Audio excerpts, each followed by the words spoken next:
But there's another aspect to this, and that's glycemic load. And that's how much of it are you putting in, because that makes a lot of difference. And high equals over 20. This is what the scale looks like.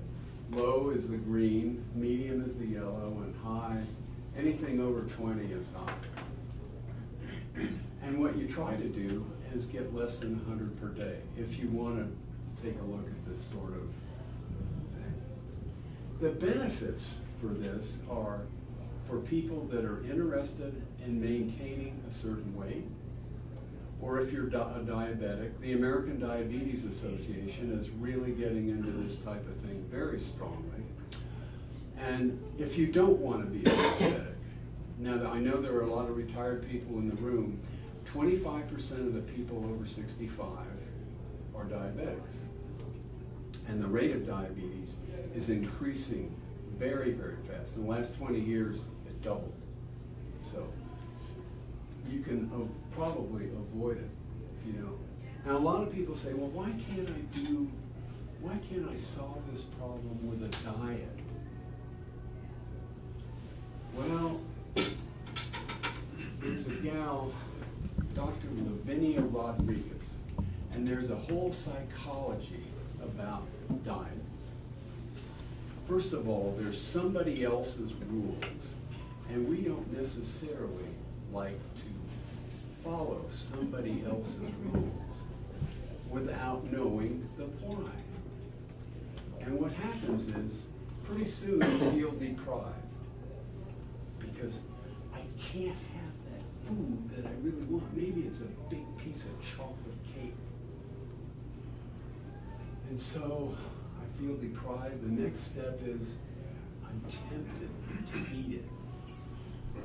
The next step after that, after you get rid of those horns from the devil, is you lose control and you go ahead and eat that chocolate cake. Maybe with a couple of scoops of ice cream too. And then after you lose control, you feel guilty. Oh, I got off my diet. Oh God, that's terrible. And then you say, well, it's not going to happen again. I am intending to follow that diet and follow those rules. And then you go through the cycle again and again and again. Okay. Now some people are strong enough that when they get a diet, they just stay in that deprived state for the whole length of the diet, and they lose the weight. And they feel deprived. And they feel deprived. And when that diet's over, what do? They go back and with a vengeance and eat all the food that they ate before, and they gain all the weight back and even more. And so a lot of people have been on diets 8-9 times, and they just go up and down. I think you'll go up and down. And the answer, as far as I'm concerned, is for people to know and understand why all these things happen. So with high glycemic foods, that will make you hungrier faster because your blood sugar goes up fast, the insulin takes care of it, then you drop weight down, then you get hungry again, and then you do the same thing again.